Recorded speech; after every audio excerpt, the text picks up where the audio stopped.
السلام علیکم ورحمۃ اللہ وبرکاتہ۔ عالم برزخ میں ہمارا سفر جاری ہے اور ہم ابھی دیکھ رہے ہیں کہ لوگ اپنی سواریاں لینا چاہ رہے ہیں اور سب موجود ہیں۔ تو ہم یہ دیکھ رہے ہیں کہ ایک ایسا گروہ ہے کہ جن کو سواری نہیں دی گئی اور ان سے کہا گیا کہ اب آپ نے اپنا سفر خود ہی کرنا ہے، اور ہم دیکھ کے بڑے حیران اور پریشان بھی ہوئے ان کی تکلیف کو دیکھ کے کہ وہ پیدل چل بھی نہیں پا رہے تھے۔ وہ گروہ جو ہے پیدل نہیں چل رہا تھا اور اس میں زیادہ تر خواتین تھیں، اور وہ کبھی چل رہی تھیں، کبھی بیٹھ رہی تھیں، پھر چلنا شروع کرتی تھیں، پھر کوئی دھکا سا لگتا تھا، پھر ایک طرح سے جیسے کوئی گر جاتا ہے، گر گئیں، پھر تھوڑا سا گھسٹ کے چلیں، پھر کھڑا ہونا چاہا، پھر چلنا چاہ رہی ہیں، پھر گر رہی ہیں۔ تو ہمیں بہت طرز بھی آیا اور پریشانی بھی ہوئی۔ تو ہم نے اپنے دوست سے پوچھا کہ ایک تو سب سے پہلے یہی خدا کا شکر ہے کہ علم دوست ہمارے ساتھ ہے جو ہماری رہنمائی کرتا رہا دنیا میں بھی اور اب عالم برزخ میں، کیونکہ دنیا میں ہم نے علم سے دوستی کی تھی تو آخرت میں اور عالم برزخ میں ہمیں فائدہ ہو رہا ہے۔ اس نے بتایا کہ یہ وہ گروہ ہے، یہ وہ خواتین ہیں کہ ان کو جو یہ تکلیف اور پریشانی ہے وہ ان کی اپنی وجہ سے ہے، اور ان کے اوپر آسمان سے فرشتے بھی ہنس رہے ہیں، ان کا مذاق اڑا رہے ہیں۔ تو ہم نے پوچھا وجہ کا، اس لیے کہ انہوں نے نماز کو کھیل بنایا ہوا تھا، کھیل تماشے کی طرح نماز کو حقیر سمجھا ہوا تھا۔ یہ جو ہیں اپنی نماز کے واجبات کو سیکھنا اور سمجھنا نہیں چاہتی تھیں۔ تو ہم نے پوچھا کہ کیا یہ سزا کیا ہے، مطلب کہ یہ چل رہی ہیں، پھر بیٹھ رہی ہیں، پھر ایسا لگتا ہے کوئی دھکا دیتا ہے، پھر کھڑا ہونا چاہتی ہیں۔ کہا کیونکہ انہیں دنیا میں بہت اس طرح کا شوق تھا کہ یہ بیٹھ کے نماز پڑھیں۔ یہ کبھی علماء کرام سے رابطہ نہیں کرنا چاہتی تھیں، رابطہ کرنے کا ذہن میں نہیں آتا تھا کہ میں اس وقت کس حالت میں بیٹھ کے نماز پڑھ سکتی ہوں اور کب مجھے کھڑے ہو کے نماز پڑھنی ہے۔ انہوں نے نماز کو کھیل بنا لیا تھا، نماز کی شکل کو خراب کر دیا تھا۔ انہوں نے جو خدا نے حکم دیا تھا نماز کو جس طریقے سے ادا کرنے کا، انہوں نے اس کو کھیل بنا لیا۔ تو ہم نے کہا فرشتے کیوں ہنس رہے ہیں ان کے اوپر؟ مطلب کوئی ہمیں ذہن میں ہے کہ کوئی لطیفہ تو نہیں ہو رہا، کوئی کامیڈی تو نہیں ہے، یہ تو تکلیف میں ہے۔ کہا اسی لیے کہ یہ کھیل بنایا ہوا تھا انہوں نے۔ فرشتے اس لیے ہنس رہے ہیں کہ یہ شاپنگز پہ آرام سے جاتی تھیں، شادیوں میں آرام سے چل کے جاتی تھیں، گاڑیاں دور پارک ہوتی تھیں، چلتی بھی آتی تھیں، ہال میں، شادی ہال میں بڑے بڑے جو ہیں شاپنگ پہ جاتی تھیں، مالز جاتی تھیں۔ گھروں میں اگر شادی بیاہ کی تقریبات ہوتی تھی تو مارکیٹ جانا ہے، ضرورت کے کام کرنے، خوب جو ہے یہ چلتی بھی تھیں، تھکتی بھی تھیں بہرحال، مگر انرجی تھی ان کے پاس۔ گھر کے کام بھی سب یہ کرتی تھیں، چلتے پھرتے کھڑے ہو کے، کوکنگ بھی کر رہی ہیں، کوئی چیز گر گئی تو جھک کے اٹھا بھی رہی ہیں۔ مگر جب نماز کا موقع آتا تھا تو ان کی ساری انرجی ختم ہو جاتی تھی، اور پھر یہ ذرا ذرا سی چیزوں کے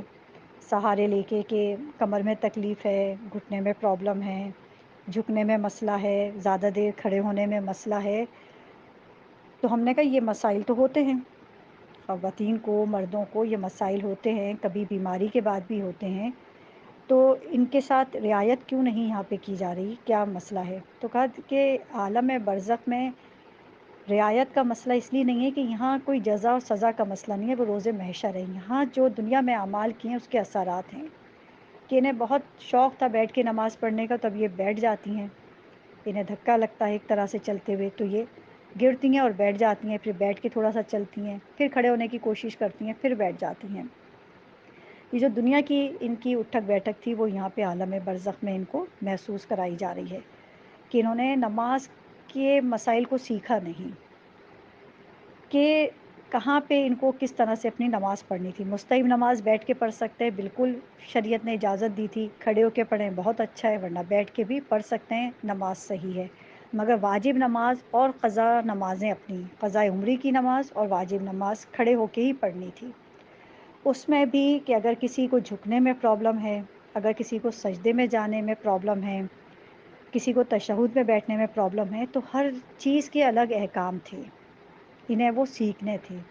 انہوں نے پوری نماز کا شیپ خراب کر دیا، پوری نماز بیٹھ کے تکبیرات الاحرام یعنی جو نماز شروع کرنے سے پہلے تکبیر کہی جاتی ہے، نیت کی جاتی ہے، وہ کھڑے ہو کے لازمی کرنی ہوتی ہے، چاہے کوئی کتنا بھی ضعیف کیوں نہ ہو، اسے ایک لمحے کے لیے، ایک سیکنڈ کے لیے کھڑا ہونا ہوتا ہے، لازمی ہے یہ۔ مگر انہوں نے نہیں سیکھا، اور انہوں نے تکبیر بھی بیٹھ کے کہی، نیت بھی بیٹھ کے کری، رکوع بھی بیٹھ کے، سجدے بھی بیٹھ کے، ٹیبل اور چیئر پہ۔ بہت سے ایسے مسائل تھے کہ انہیں ٹیبل چیئر کی ضرورت تھی، مگر جہاں یہ ایمانداری کے ساتھ کھڑی رہ سکتی ہیں، دیکھیں معیار ہمارے دوست نے پہلے ہی بتا دیا علم نے، کہ جب ہم مارکیٹس جا سکتے ہیں، جب ہم شادیوں میں چل پھر سکتے ہیں، جب ہم مالز میں گھوم سکتے ہیں، ہم گھر میں گھوم پھر سکتے ہیں، کام کر سکتے ہیں، اس کا مطلب کہ ہم کھڑے ہو سکتے ہیں۔ ہمیں جو پہلی رکعت، دوسری رکعت، تیسری، چوتھی، جتنی رکعت پڑھ رہے ہیں وہ کھڑے ہو کے اس کی قرات کرنی تھی۔ پھر ہم یہ دیکھتے ہیں کہ رکوع میں ہمیں کوئی پرابلم ہے، اور رکوع میں زیادہ تر پرابلم کسی کو نہیں ہوتی، تو رکوع پراپر کرنا تھا۔ اب جنہیں سجدے میں پرابلم ہوتی ہے، جن کے گھٹنوں کی پرابلم ہوتی ہے، تو انہیں کرسی یوز کرنے کی اجازت تھی کہ ٹیبل پہ سجدہ کریں اور کرسی پہ بیٹھ کے اپنی جو ہے تشہد اور سلام پڑھ سکتی ہیں، پھر دوبارہ کھڑی ہوں گی، قرات ویسے ہی کریں گی، رکوع کریں گی۔ انہوں نے یہ مسائل نہیں سیکھے، تو ہم نے اپنے علم دوست سے پوچھا کہ کیوں نہیں سیکھے؟ کہا اس لیے کہ جو علم سکھاتا تھا، جو علم دے رہا تھا، وہاں پہ ان کی ناراضگی ہوتی تھی۔ اب آج ہم دیکھتے ہیں کہ موضوع پھر ویسا ہی بنتا ہے، مگر ضرورت ہے وقت کی اور اس موضوع کے حساب سے کہ کون بتائے گا ہمیں؟ مجتہد بتائے گا، وہ اہل بیت کے فرمان سے، احادیث سے اور قرآن کی روشنی میں بتائے گا کہ کس وقت کیا مسئلہ ہے، نماز کو کس طرح پڑھنا ہے۔ انہوں نے کھیل سمجھا اس کو، کہ اپنی مرضی سے ساری قضائے عمری بیٹھ کے پڑھیں، اپنی واجب نمازیں بیٹھ کے پڑھیں۔ اب یہاں پہ یہ ان کے ساتھ یہ مسئلہ ہے کہ یہ کبھی چل رہی ہیں، کبھی گر رہی ہیں، کبھی لڑکھڑا رہی ہیں، کیونکہ انہوں نے وہاں پہ نماز کو حقیر سمجھا۔ اور مرحلہ کتنا سخت ہے روز محشر، کہ مولا کہہ رہے ہیں شفاعت ہی نصیب نہیں ہوگی۔ اللہ اکبر۔ اب جو کل ہم نے اپنا موضوع چھوڑا تھا جہاں پہ، وہیں سے ہم شروع کریں کہ ہمارے پاس کیونکہ دیکھیں تعریف تو آتی ہے وہ سر آنکھوں پہ، بالکل حوصلہ افزائی ہوتی ہے، خدا کو بھی تعریف پسند ہے، مومن بھی پسند کرتا ہے، اس میں تو کوئی مسئلہ نہیں ہے، مگر تنقید جب آتی ہے تو بہت زیادہ اچھا لگتا ہے، اس لیے کہ معلوم ہوتا ہے کہ لوگ کہ کس چیز میں کنفیوز ہیں، کہاں پہ الجھ گئے ہیں، انہیں کہاں پہ ہیلپ کی ضرورت ہے، انہیں کہاں پہ اپنے سوال کا جواب چاہیے۔ تنقید اس لیے بہت پسند آتی ہے، اسپیشلی ہم سمجھتے ہیں ہمارے لیے بہت اچھی ہوتی ہے کہ ہمیں لوگوں کا ذہن سمجھ میں آتا ہے کہ ہمیں کس چیز پہ بات کرنی ہے۔ ہمارے پاس ایک یہ تھا، تنقید تو نہیں تھی اس میں، مگر ایک میسیج اس طریقے کا کسی کا تھا کہ بھائی عالم برزخ کچھ نہیں ہے، خدا رحیم و کریم ہے،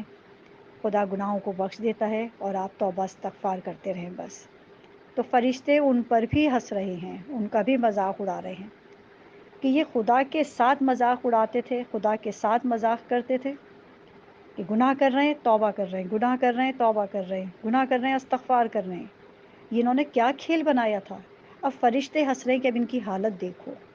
کھڑے ہو رہے ہیں گر رہے ہیں، کیونکہ گناہ کرتے تھے گر جاتے تھے، توبہ کرتے تھے کھڑے ہو جاتے تھے، گناہ کرتے تھے پھر گر رہے ہیں، اور پھر توبہ کی پھر کھڑے ہو گئے۔ انہوں نے خدا کے ساتھ مذاق کیا، خدا نے ان کو ان کے حال پہ چھوڑ دیا۔ خدا کو کوئی جلدی نہیں ہے کسی بھی چیز کی، اسے معلوم ہے کہ پلٹ کے بندے کو میرے پاس ہی آنا ہے۔ تو دیکھیں اس چیز میں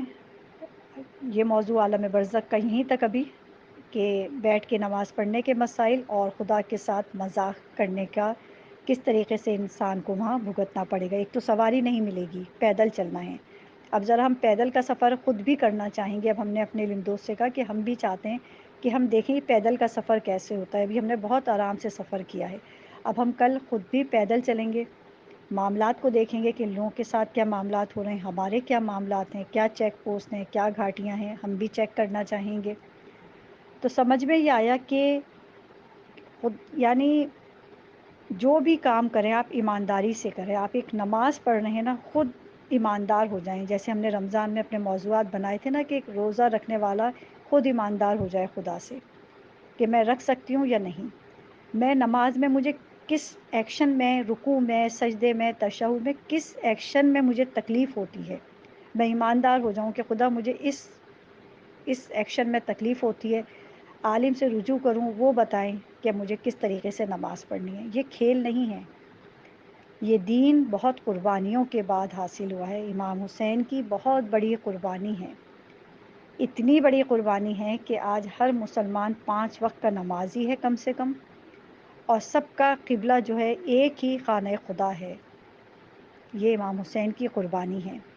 رمضان کے روزے ہر مسلمان کے پاس ہیں، یہ امام حسین کی قربانی کا صدقہ ہے کہ امام حسین نے نماز کو بچایا کہ ہر مسلمان 5 وقت کی نماز پہ آج قائم ہے، اور آج ہم نے اس نماز کو اپنے طریقے سے، اپنے حساب سے، کہیں نماز کے طریقے میں، کہیں نماز میں کیا پڑھنا ہے کیا نہیں پڑھنا ہے وہاں پہ، اور یا پھر کس مجبوری میں کھڑے ہو کے پڑھنا ہے، بیٹھ کے پڑھنا ہے، وہاں پہ ہم نے اس کو کھیل بنا لیا۔ تو ہم دیکھ رہے ہیں کہ عالم برزخ میں کیا مسئلہ ہے۔ اور ایک چیز میں ضمناً یہاں بیان کر دوں کہ دیکھیں علماء کرام کے کلپس آپ بھی سنتے ہوں گے کہ سفر جو ہے بڑا خطرناک ہے، تو اسی لیے اب ہم چاہ رہے ہیں کہ ہم بھی اب پیدل چلیں، تھوڑا خطرناک سفر ہم بھی کریں تاکہ ہمیں بھی اندازہ ہو کہ کیا معاملات ہیں۔ ایسا نہ ہو کہ ہم بہت پرسکون ہو جائیں کہ بھئی سفر بڑا آسان ہے، یہ تو بہت اچھا سفر ہے۔ یقیناً اچھے اعمال ہیں تو سفر اچھا ہی ہے، مگر ہم اور بھی چیزوں کو سمجھنا چاہیں گے کہ اگر اللہ نہ کرے ہم نے یہ معاملات کیے ہوتے دنیا میں تو ہم کہاں کہاں پھنس سکتے تھے عالم برزخ۔